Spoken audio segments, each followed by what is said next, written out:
Cher étudiant, bonjour. On va voir aujourd'hui ce qui se passe sur le compte de Cypress Digital, qui est particulièrement du chapitre qui a dit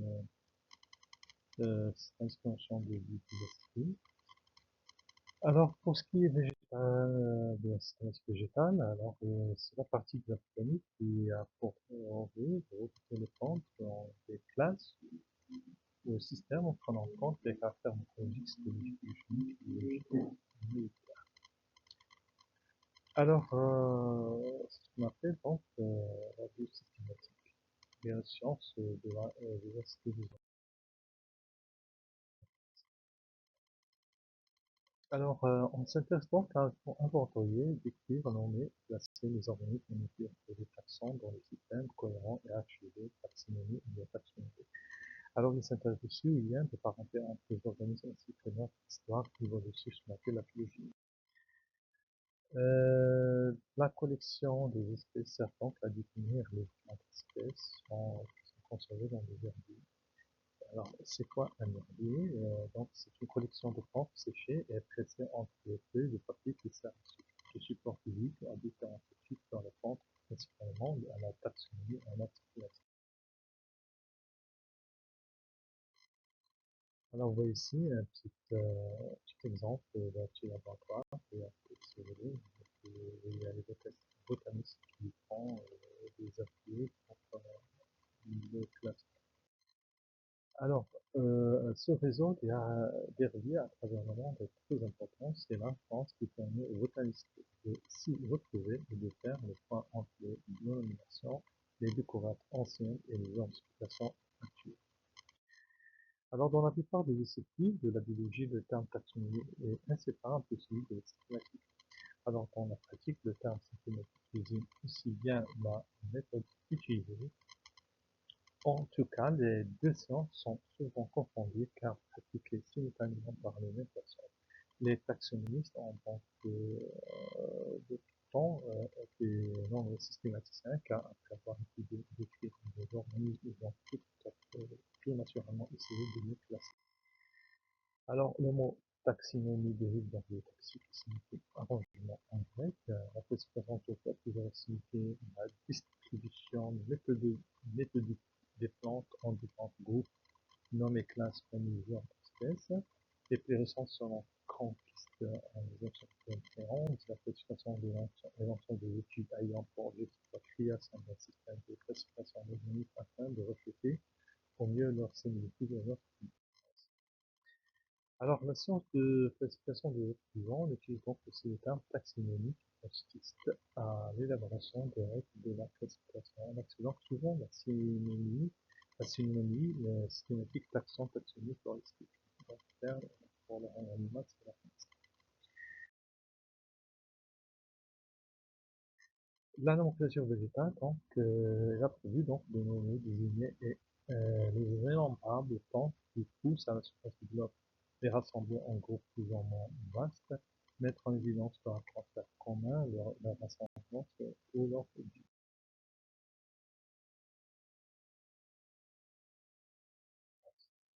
Face à la diversité des êtres vivants et pour répondre à des besoins de survie, donc il a appris très tôt à identifier les êtres vivants et à les classer.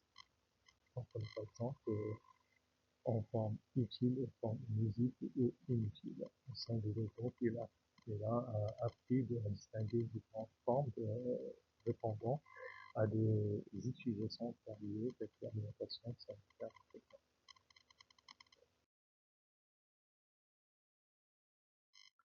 Alors, connaître un nom correct permet d'économiser de l'argent, il était bien sûr, le nom compte dans la système végétale, surtout pour ce qui est utiliser son des noms qui sont erronés et qui sont coûteuses. Donc, par exemple, en Philippines, les scientifiques pensaient qu'une seule espèce de prunelle noire, ce qu'on appelle Scantiniflora quadrata, c'est responsable des dégâts dans les cultures. Les études donc taxonomiques ont mis en évidence 11 espèces différentes. Parmi elles, 3 seulement étaient responsables des dégâts sur la culture, alors cette découverte a permis d'économiser des recettes d'argent en utilisant les espèces. actuellement qui a le futur et bien que des espèces qui parasites et tout ça. Cette taxonomie, donc, il a permis d'identifier, donc, comme on dit, les 24 générations différentes.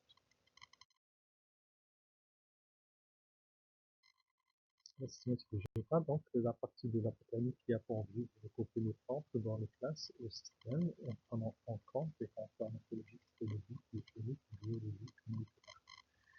Alors, elle procède en deux étapes.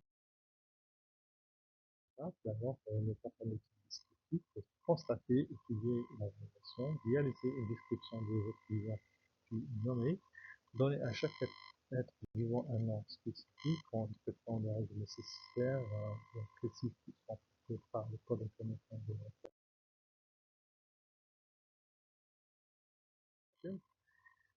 Alors, ce code, donc, c'est un ensemble de règles et de recommandations qui définissent l'élaboration des noms scientifiques attribués aux plantes et aux organismes. La dernière version de publiée en 2012, il apporte plusieurs changements significatifs, donc vous pouvez voir donc dans le. Alors, étape scientifique, je disais à la deuxième étape, à ce niveau, on interprète la variation compatible à notre simple. Cette interprétation est réalisée en termes d'utilité et de relations éventuelles de type concept descendant. Les étudiants vont être donc classés selon la règle de l'ascendance dans le système archivé en essayant d'intégrer les relations de parenté même très énormes. Alors, qu'est-ce qui se passe dans la classification traditionnelle du cabinet? Donc, cette classification qui est fondée sur la tendance les plus évidente entre espèces, elle a été inventée par Linné, antérieurement à toute idée d'évolution, entre l'utilisation de relations parentales entre les espèces. Donc, il a vu tout ça pour lui de regrouper les espèces sur la base de leur caractère morphologique.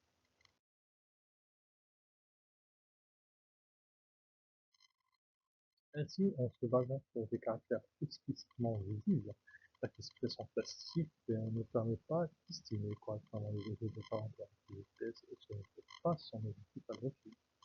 Il était toutefois utile aux reconnaissances d'espèces par des clés de détermination au cours des gestions de collections politiques et éléments facilement utilisables par des gens publics.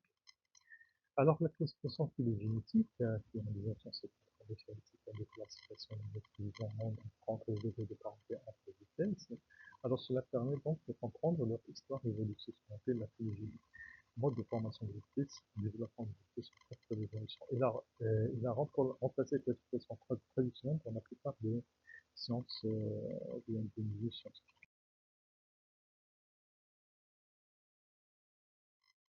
Alors, la classification phylogénétique est de plus en plus complexe basée sur des systèmes de très nombreux caractères, classification scientifique, des microscopes, c'est une évolution de ça, des déterminations microscopiques ou macroscopiques.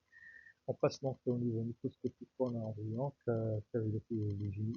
cariologique et le chromosomes, biochimique, classe clinique, utilisée sur une pathologie secondaire.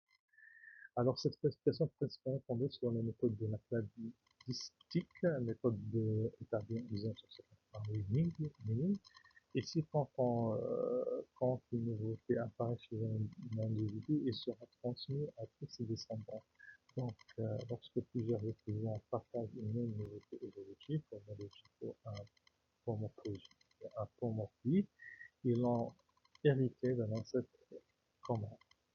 Alors, en cladistique, on définit les clades, qui sont des rameaux ou groupes monophylétiques, comprend un ancêtre à tous ses descendants. Exemple de cladogramme APC. Alors, la cladistique met en évidence trois types de groupes monophylétiques, tous les membres d'un ancêtre commun, groupe polyphylétique, groupe taxon avec plusieurs ancêtres, groupe paraphylétique, une partie descendante d'un ancêtre commun. Alors, c'est le schéma, c'est différent que d'accord. Donc, la classification phylogénétique, bon, vous avez ici les plusieurs plantes, aériennes, végétales, d'abord, ici, j'ai fait un arbre phylogénétique d'Algérie dans les entreprises. Donc on a le monocoque, le, c'est le dicoque, donc pour cette trilogie.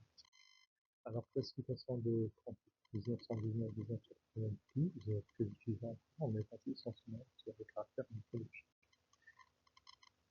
Donc j'ai ici ce schéma qui montre que c'est pas essentiellement scientifique. Alors ici, vous allez voir donc les organismes prokaryotes, on a des cyanotiques, des avions, des organismes prokaryotes, des organismes vitales, sporotypes et gamétocytes. Les thalophytes autotrophes, les thalophytes hétérotrophes, les organismes informés, orange et gamétanges, les chromatocytes non vasculaires, les chromatocytes les protéocytes, les cryptogrammes, les protéocytes canogrammes, ou bien si on a RGB, ou bien RGB caché dans un modèle. Donc ici, donc vous voyez cette description, donc souvent ici, donc tu as le type d'exemple, les champignons, les types de types les hétéroclites et les génospermes. Et merci.